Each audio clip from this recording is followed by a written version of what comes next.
कायनात के वसीओ अर्ज हिस्से में एक आसमानी जिस्म मौजूद है जिसने सदियों से इंसानी तस्वर को अपनी गिरफ्त में ले रखा है।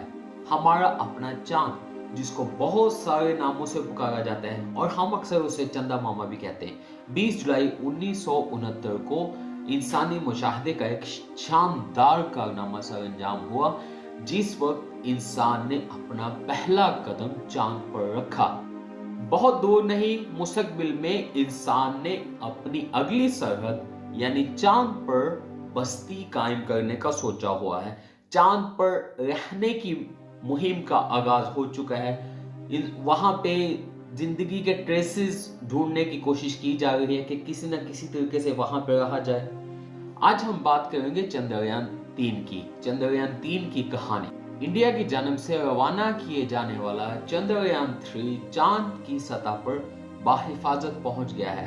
चंद्रयान 3 ने बुध की शाम 6 बजे चांद के जनूबी हिस्से पर लैंडिंग की। इसके नतीजे में इंडिया चांद के इस हिस्से पर खलाई जहाज उतारने वाला पहला और अमेरिका और साबित सोवियत यूनियन और चीन के बाद सॉफ्ट लैंडिंग करने वाला चौथा मुल्क बन गया है। इंडिया की खलाई एजेंसी इसरो ने कामयाब लैंडिंग के बाद अपने हेडक्वार्टर के ऑपरेशन सेंटर की तस्वीर भी शेयर की, जहां साइंसदान और टेक्निकल स्टाफ कामयाब लैंडिंग पर खुशी का इजहार करते हुए नजर आए। ये कामयाबी हासिल होने के फौरन बाद इंडिया के वजीर आजम नरेंद्र मोदी ने कौम से खिताब करते हुए कहा कि ये एक पुरमसरत मौका है और ये सिर्फ इंडिया की कामयाबी ही नहीं बल्कि सबकी कामयाबी है। उन्होंने कहा कि हमारा नजरिया है कि एक दुनिया एक कौम। हमारा चांद का मिशन खलाई साइंसी तहकीक की जानिब एक मस्बत कदम है। इंडिया मुस्तकबिल में अपनी खलाई तहकीक को चांद से आगे लेकर जाएगा और जल्द इसरो सूरज पर भी तहकीक करने के लिए अपना मिशन भेजेगा।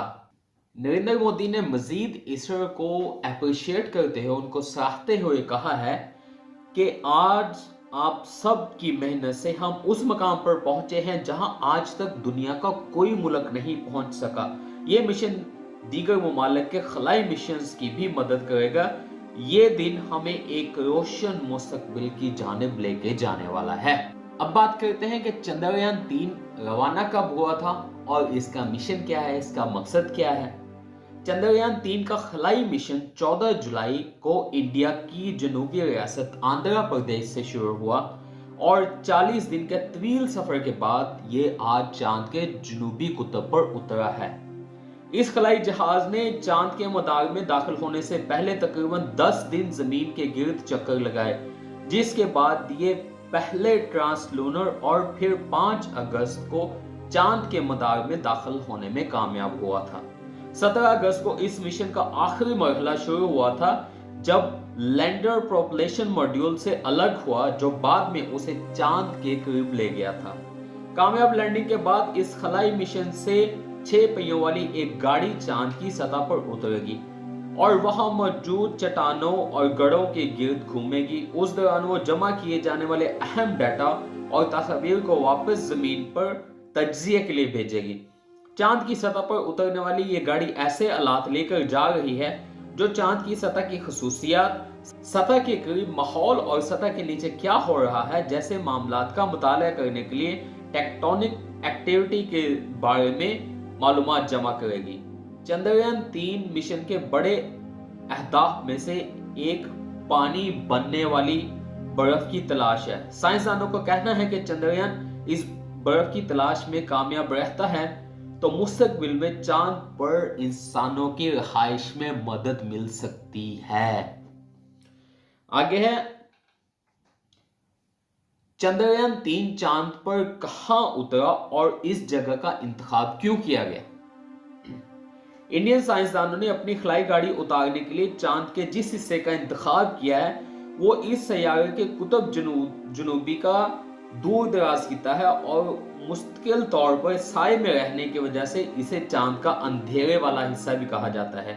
चांद का जनूबी कुतुब अभी तक बड़ी हद तक गैर दरियाफ्त शुदा है। वहां की सतह का रकबा चांद के शुमाली कुतुब के मुकाबले में बहुत बड़ा है। साइंसदानों को इस बारे में बहुत कम इल्म है। और उनका कहना है कि यहाँ उतरना खतरनाक या मुश्किल साबित हो सकता है। ताहम उनका यह भी कहना है कि इस बात के गालिब इम्कानात हैं कि चांद का जो हिस्सा साए में है वहां पानी की मौजूदगी के ज्यादा असरात हैं। इसरो ने इससे पहले भी 2 बार चांद के जनूबी कुतब के लिए मिशन रवाना किया था जो कि नाकाम हो गए थे। ताहम चंद्रयान 3 की इस खिते में उतरने की कोशिश कामयाब रही।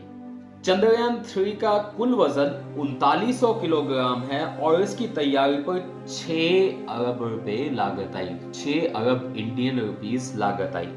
चंद्रयान 3 में मौजूद चांद गाड़ी का नाम इसरो के बानी विक्रम से मंसूब किया गया है। इस चांद गाड़ी का वजन 1500 किलोग्राम है और इसमें मौजूद प्रज्ञान नामी रोवर 26 किलो का है।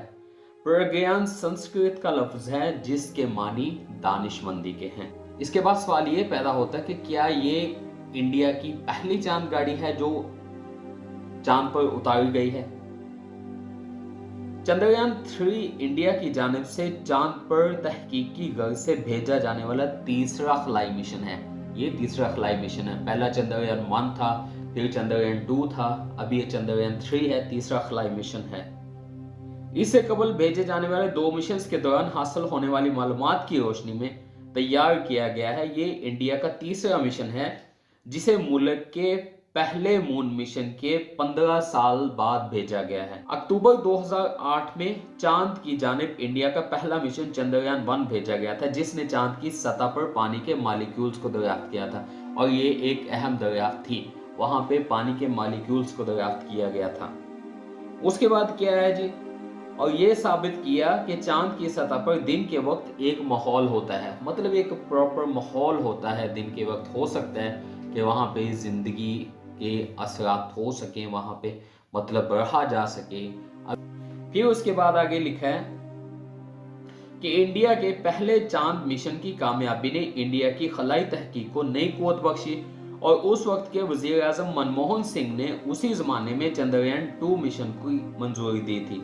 यह मिशन जुलाई 2019 में भेजा गया जिसमें एक ऑर्बिटर, चांद गाड़ी और रोवर शामिल था।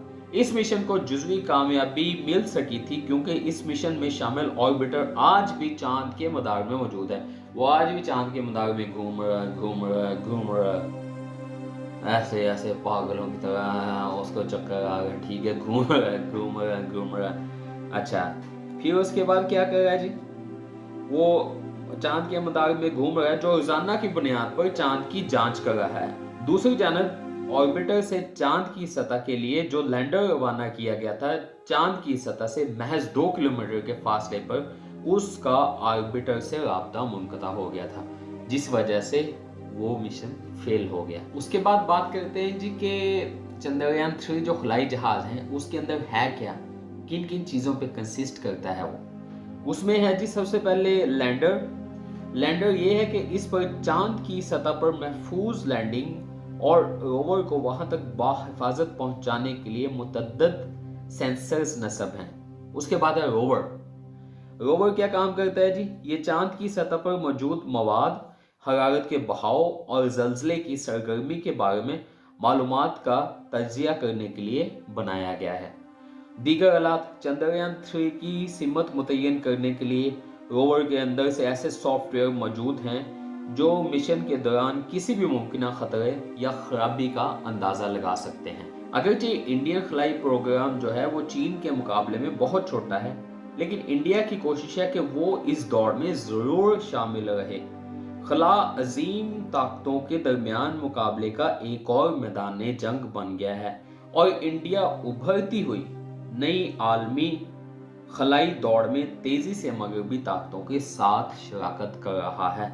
इस मिशन की कामयाबी से इंडिया के दूसरे खलाई अज़ाइम को तकवीत मिलेगी जिसमें 2024 में इंसानी खलाई मिशन का आगाज भी शामिल है। और ये मिशन इस लिहाज से भी अहम है कि इस तरह के मिशन कई ऐसे ममालिक को एक साथ जोड़ते हैं जो मुश्तरका साइंसी मकासद के हसूल के लिए तावन करते हैं। नाज़रीन, अगर इंसान को देखा जाए तो इंसान हमेशा से एक मुस्तरब किस्म की स्पीशीज है। मतलब इंसान को एक जगह पे सुकून नहीं आता, कुछ ना कुछ करने का मन रहता है, कुछ और, थोड़ा सा और। और ये करते करते इंसान चांद पर पहुंच गया है, फिर उसके बाद मरीख पे पहुंचने के चांसेस है। मतलब आजकल साइंस और टेक्नोलॉजी इतनी आगे बढ़ चुकी है कि इसके बगैर हमारा गुजारा ही नहीं है। और अगर हम सिर्फ ये सोचते रहेंगे कि हम साइंस और टेक्नोलॉजी से डिटैच होकर अपनी ज़िंदगियों को आगे बढ़ा सकें, तो आजकल के दौर में ये बहुत मुश्किल हो जाएगा और हम बहुत पीछे रह जाएंगे, दुनिया से बहुत पीछे रह जाएंगे। फिर दुनिया पूरी चांद पे पहुंच जाएगी, सब लोग चांद पे पहुंच जाएंगे, मरीख पे पहुंच जाएंगे और हम ज़मीन पर ही घूमते रहेंगे। तो उम्मीद करता हूँ कि आपको मेरी ये वीडियो पसंद आई होगी। अगर आपको ये वीडियो इन्फॉर्मेटिव लगी, अच्छी लगी, तो इसको लाइक करना और शेयर करना, और चैनल पे नए हैं तो चैनल को सब्सक्राइब करना। Thank you very much. मिलते हैं अगले वीडियो में। अल्लाह हाफिज़।